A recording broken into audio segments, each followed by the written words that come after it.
नमस्कार दोस्तों, स्वागत है आप सभी का हमारे इस चैनल पर। देखिए, आपका जो राजस्थान में लैब स्टैंड का जो आपका एग्जाम्स होगा, तो इस वीडियो में हम डिस्कस करेंगे आपका जो पेपर फर्स्ट जो है ना जीके जीएस का, जो कि ज्योग्राफी में भी है और आपका साइंस वालों के भी है। दोनों के लगभग सेम टॉपिक है, एक आध टॉपिक ऊपर नीचे है ज्योग्राफी में और उसमें आर्ट कल्चर वगैरह में। ठीक है, ज्योग्राफी में एक टॉपिक ज्यादा, उसमें ज्योग्राफी वालों के, साइंस वालों के एक टॉपिक कम है। तो इस वीडियो में हम बात करेंगे कि आप जो है पेपर फर्स्ट जो है उसकी तैयारी कैसे करें। क्योंकि क्या है कि ज्योग्राफी वाले जो बच्चे हैं प्रयोगशाला सहायक में, उनका तो फिर भी दिक्कत नहीं आती, लेकिन जो साइंस बैकग्राउंड के जो बच्चे हैं जो पहली बार एग्जाम देंगे, उनके जीके में बहुत बड़ी प्रॉब्लम है। एक तो हिंदी मीडियम है ना, और दूसरा वो समझ में नहीं आता कैसे करें। उसमें 40% फिर मिनिमम नंबर लाना रूल जो है ना, वो भी इस पे लागू है। और ये बहुत बड़ा आपके सिलेक्शन में रोड़े अटका सकता है अगर आपने इस पे ध्यान नहीं दिया, तो सीरियसली नहीं लिया। अभी हाल ही के आरपीएससी के जो स्कूल लेक्चर के एग्जाम्स हुए, में ऐसे बच्चे थे जिनके मिनिमम जो क्वालिफाइंग मार्क्स थे 40 नंबर, वो नहीं आए। तो इसको समझिए आप पूरा ढंग से, ध्यान से ना, कैसे क्या करोगे और आप कैसे जीके में नंबर लाओगे। तो देखो, आपको जो एग्जाम का जो पैटर्न है आप सभी जानते हैं। जो साइंस वाले हैं उनके तो 100 क्वेश्चन आएंगे राजस्थान जीके के, 200 नंबर के। ज्योग्राफी वालों के कितने क्वेश्चन आएंगे? 50 क्वेश्चन आएंगे 100 नंबर के। ठीक है, टाइम आपको 2 घंटे का दिया है, इसमें तो कोई डाउट ही नहीं है। नेगेटिव मार्किंग है 1/3 की, और उनको जो है 1 घंटे का टाइम है, पर क्योंकि क्वेश्चन 50 है तो 1 घंटे का टाइम है। यहाँ क्वेश्चन 100 है तो डबल टाइम हो गया पेपर फर्स्ट के लिए। ठीक है, इसमें क्या है, आपका जो होगा टोटल जो जीके का जो पेपर होगा, उसका 25% क्वेश्चन राजस्थान ज्योग्राफी के रहेंगे, 25% आपके करंट अफेयर्स और जो नई स्कीम्स है गवर्नमेंट की वो है, 25% आपका जो पोर्शन रहेगा आपका लगभग वो राजस्थान का हिस्ट्री कल्चर का रहेगा, और आपका 25% जो क्वेश्चन है वो भारत और विश्व सामान्य ज्ञान का। तो ये आपका 2022 का जो पेपर हुआ था ना लेब स्टैंड, उसका तो पैटर्न ये था। ठीक है, अब कोई जरूरत नहीं कि इस बार भी पैटर्न ये रहे बराबर 25-25 बांटे, थोड़ा बहुत ऊपर नीचे हो सकता है। ठीक है, ये देखो, अब इसमें क्या है कि इस बार मिनिमम 40% 40% नियम वाला लागू, 2022 वाली भर्ती में 40% वाला नियम उतना लागू नहीं था, इसमें कोई दिक्कत नहीं थी। अब ये बहुत ज्यादा असर डाल रहा है, क्योंकि इसमें क्या है, एक नया रोड़ा और आ गया, वो फिफ्थ ऑप्शन वाला, पांचवा ऑप्शन वाला एक और आ गया कि अगर आपको किसी क्वेश्चन का आंसर नहीं आता है ना, तो ऐसा नहीं कि आप वो मार्क छोड़ दोगे। आपको जो पांचवा ऑप्शन ई है ना, अनुत्तरित प्रश्न, क्वेश्चन नॉट अटेम्प्टेड, वो फिल करना जरूरी है।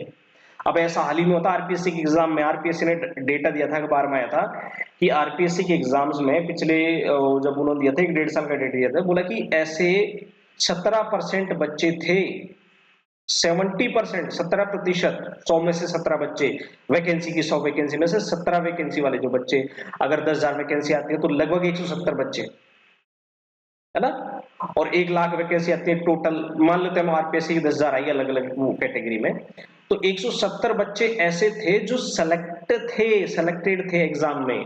लेकिन एक्चुअली उन्होंने क्या किया, उन्होंने वो ये जो जिस क्वेश्चन का आंसर नहीं आता ना, उन्होंने वो फिफ्थ ऑप्शन छोड़ दिया उमार में, उसको काला ही नहीं किया, गोला फिल ही नहीं किया।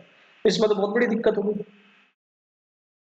अगर वो ये वाला रूल अप्लाई नहीं होता ना फिफ्थ ऑप्शन वाला, तो ये बच्चे सेलेक्ट थे 170 बच्चे, और टॉपर बच्चे भी रहे हैं इनमें काफी। ये उन स्टूडेंट का नुकसान हो गया जो अच्छी खासी पढ़ाई की, मेहनत करी, सिलेक्शन लेने तक पहुंचे, लेकिन उनकी एक छोटी सी गलती ने उनको इससे बाहर करवा दिया। उन्होंने जो पांचों ऑप्शन जो था ना, उसको सोचा अगर किसी क्वेश्चन का आंसर आता है तो राइट आंसर को आपको गोला काला करना है, नेगेटिव जिसका नहीं आता उसको छोड़ देना है। पहले ऐसे ही होता था, 2024 से पहले ऐसे ही होता था, लेकिन अब 24 के बाद में नया पैटर्न आ गया। अब क्या है, क्योंकि जब से वो मामला विवादों में आया सर, वो मार्केट में ओमार वगैरह चेंज हो जाती हैं, ओमार सीट वगैरह, और अभी हाल ही में आरएसएस में मायो अंदर ही अंदर गड़बड़ करते डायरेक्ट, उसमें कंप्यूटर में ही नंबर चढ़ा रहे थे। और ओमार वगैरह के लिए एक तो पिछली भर्तियों में जो पुरानी थी 18, 19, 20 उनमें गड़बड़ियां सामने आई है। तो कि सर वहाँ डिपार्टमेंट के अंदर जो है वो जो लोग पैसे खिला देते हैं, जिनके अप्रोच होती है वो पैसे दे करके सिलेक्शन ले लेते हैं, वहां करते क्या है सर, वो ओमार बाद में भर देते हैं, खाली छोड़ देते हैं ये। तो ऐसे जब मामले सामने आए या चर्चा आई मार्केट में, तो डिपार्टमेंट ने क्या किया कि अब वो आरपीएससी ने भी और आरएसएस ने, दोनों ने, आरएसएस भी और आरपीएससी दोनों ने क्या किया, 2024 से निर्णय लिया कि भैया ओमार को खाली मत छोड़ो, जिससे झगड़ा ही नहीं रहे। तो फिर क्या किया सर, खाली तो चौक कैसे छोड़ेंगे, सही क्वेश्चन का जवाब देगा, गलत आंसर हुआ तो उसका तो जवाब नहीं देगा, तो फिर क्या करें, तो उन्होंने बोला एक 5 ऑप्शन डालो इसमें, अगर कि उस क्वेश्चन का आपको जवाब नहीं आता सही गलत, तो आप वो फिल करना कंपलसरी है ये। और जो बच्चा ये नहीं करेगा, ऐसे 10% क्वेश्चन, मान लीजिए 100 क्वेश्चन आपने और उसमें से 10 से ज्यादा क्वेश्चनों में से नहीं किया, 10 तक अगर आपने क्वेश्चन छोड़ दिया ना, उसमें कोई भी मान लीजिए रहेगा गलती से, जो 5 क्वेश्चन मान लीजिए सर, 5 एमसीक्यू ऐसे हैं जिनका आपको जवाब नहीं आता, तो आप जल्दबाजी में उनका जो 5 ऑप्शन था वो भरना छोड़, गोला नहीं कर पाया, फिफ्थ ऑप्शन को वहां कलर नहीं भर पाए, ओ मार्क, तो ये वैलिड है, चल जाएगा। 10 क्वेश्चन तक आपको फिर भी छूट है थोड़ा बहुत, लेकिन 10 से ज्यादा क्वेश्चन अगर आपने, मान लीजिए आपके 100 नंबर का पेपर है सर, आपने सही, मैंने तो सही सही किया, मान लेते पूरे सही भी है, 70 क्वेश्चन मैंने कर दिए सही एकदम एग्जैक्ट, 70% नंबर पर तो सिलेक्शन हो जाता है। आपसे 30% क्वेश्चन होगा, 30 क्वेश्चन का मुझे जवाब नहीं आता, तो सर मैंने वो छोड़ दिया क्योंकि इनका आंसर नहीं आता था। तो भैया ऐसा नहीं आंसर नहीं आता तो छोड़ना, आपको ये 30 के 30 क्वेश्चन पे गोला काला करना है 5 ऑप्शन। हाँ, छूट मिल सकती है कि 30 में से मान लीजिए आपने 25 पर तो 5 ऑप्शन पे गोला काला कर दिया, 5 रह गए तो 5 रह गए, उनमें फिर कोई दिक्कत नहीं, लेकिन 10 से ज्यादा नहीं छोड़ सकते। तो ये जो 40% वाला जो नियम है ना, मिनिमम क्वालिफाइंग मार्क, और ये फिफ्थ ऑप्शन वाला, ये बहुत जरूरी है। अगर आप 40% नंबर नहीं लाते ना पेपर 1 में, मिनिमम क्वालिफिकेशन, और आप पेपर 2 में मान लीजिए 100 में से सर 90 नंबर ले आते हो, आप कितने लिए आए 90, और पेपर फर्स्ट में आपके 100 में से 30 नंबर रह गए, 40% मार्क नहीं आए, तो भैया आपका सिलेक्शन नहीं माना जाएगा, फेल माने जाओगे। इसलिए जीके वाले पेपर की भी तैयारी खासकर साइंस वाले स्टूडेंट के लिए बहुत जरूरी है। वो साइंस तो बहुत भयंकर तरीके से पढ़ रहे होंगे, टॉपर बच्चे रह जाएंगे इसमें। इसलिए आप कैसे तैयार करोगे जीके को, तो देखो इसको तैयार करने का एक तरीका क्या है, जैसे आपके ज्योग्राफी है, हिस्ट्री है और आर्ट कल्चर है, करंट अफेयर्स है, तो मेनली आप ज्योग्राफी पे फोकस करें, क्योंकि ये क्या है, न्यू ज्योग्राफी आएगा। राजस्थान में जब से वो 41 जिले बने ना, पहले 50 बने थे, फिर वो घटा करके 41 कर दिए। ये जो नए 41 जीके बने हैं ना, इसके नए ज्योग्राफी को पढ़ना, आपको पुरानी किताबों को मत पढ़ लेना, उसमें बड़ी दिक्कत हो जाएगी। ठीक है, ये क्योंकि पुरानी जो बुक है ना, उनमें संभाग आपको 10 मिलेंगे, जिले 50 मिलेंगे, उनके हिसाब से डेटा रहेगा, कौन सा जिला छोटा हो गया और सबसे बड़ा हो गया। तो इसके लिए मार्केट में बुक आती है इसकी, है ना, नई आ चुकी है, जैसे हिंदी ग्रंथ अकादमी की आ चुकी है ना बुक। ठीक है, एच एम खुराना, शायद एच एम खुराना है ना, ऐसे ही है, मुझे ध्यान है, एच एस खुराना, हिंदी ग्रंथ अकादमी की आ चुकी है ज्योग्राफी की बुक, ये नई पढ़नी पड़ेगी आपको। इसमें आपको मेनली जितने भी भौतिक भाग हैं उनके बारे में, जल निकास और कोपेन का जलवायु विवरण, ये थोड़ा सा जरूर पढ़ लीजिएगा। हिस्ट्री की बात करें, इसमें आप पुराने जो नोट्स हैं वो चलेंगे इसमें, क्योंकि जो नया, जब से नए डिस्ट्रिक्ट बने हैं, और इसमें कोई असर नहीं पड़ रहा है खासकर। ठीक है, तो इसमें आधुनिक इतिहास को, 1857 की क्रांति, प्रजामंडल आंदोलन, आदिवासी जितने भी किसान आंदोलन हैं, है ना, रिवोल्ट जो है, इनके बारे में आपको पढ़ना है।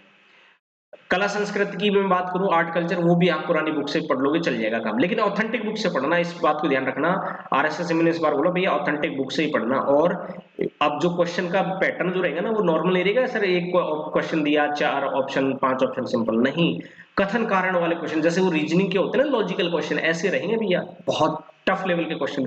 तो वो एक क्वेश्चन के अंदर ही 4-5 क्वेश्चन शामिल होते हैं उसमें, जैसे कथन 1 ये कहता है, कथन 2, कथन 3, कथन 4, कथन 5, ऐसे, और दिए गए, है ना, सही विकल्प का चुनाव करें, 1, 2 और 3 सही है, 2, 4 और 5 सही है, केवल 3 और 4 सही है, इस तरीके से ना, तो मल्टीपल राइट आंसर वाले। तो अब इनमें आपको पता है सर, बहुत दिमाग खप जाता है, एक दूसरे के साथ में इनको कनेक्ट करना होता है, इसलिए तो बच्चों के 40% नंबर नहीं आ रहे, है ना। तो ये बड़ी दिक्कत करता है, उसके लिए आप हमारे जो वीडियो को इसके डिस्क्रिप्शन में ऐप है, हमने नई जो राजस्थान ज्योग्राफी, नया हिस्ट्री जो भी है, पूरा राजस्थान जी की नया ऑथेंटिक बुक है, जो ऑलरेडी सिर्फ हिंदी ग्रंथ अकादमी की, जो कि भारत सरकार शिक्षा मंत्रालय का अधीन जो बुक छपती है, और राजस्थान बोर्ड की जो किताबें हैं, और जो DIPR सुजस है, राजस्थान सरकार का पोर्टल है, वो ये एक ऑथेंटिक सोर्स है, इनसे हमने नए, ये जो क्वेश्चन पैटर्न है ना, ये नया वाला क्वेश्चन पैटर्न है, ये इस नए क्वेश्चन पैटर्न पर हमने क्या किया है, टेस्ट सीरीज तैयार की राजस्थान जीके की। उसके लिए हमारा ऐप है टेस्ट अड्डा के नाम से, टेस्ट अड्डा। ठीक है, वो मिलते जुलते नाम से कहीं मिल जाएंगे आपको, तो वो थोड़ा सा आप सतर्क रहिएगा, मैं लिंक में डाल दूंगा, वीडियो को डिस्क्रिप्शन में इसका लिंक डाल दूंगा। ठीक है, यहां से लास्ट पिछले 6 महीनों के जो क्वेश्चन पेपर हैं जीके के, इवन मैं तो कहता हूं 1 साल तक के, पिछले 1 साल तक के जीके के प्रीवियस क्वेश्चन को पढ़ जाइए, किसान कल्याण योजनाएं हैं करंट अफेयर्स में, है ना, और जो राजस्थान सुजस है, राजस्थान करंट अफेयर मोस्टली यहीं से आता है, इनको आप पढ़ जाइए। इस तरीके से आप जीके में पेपर वन में आप स्कोर कर पाएंगे। स्कोर करने से ज्यादा जरूरी है आप यहाँ ये जो है ना, ये मिनिमम क्वालिफिकेशन मार्क नंबर नहीं लाए ना, तो आपकी सेकंड पेपर की तैयारी बेस्ट। ठीक है, ये तो ये तरीका है। अब आप इसकी तैयारी कैसे करोगे सर इस तरीके की, इसकी मैंने टेस्ट सीरीज लॉन्च करी नए, ये जो पूरा आपको दिख जाएगा वहां पर, और उस पर फ्री टेस्ट भी आप अटेम्प्ट करके देखो, है ना। बताओ कि मैं आपको कौन सा ऐप है। चलिए देखिए पोर्टल खुला, मैं बताता हूँ आपको, देखिए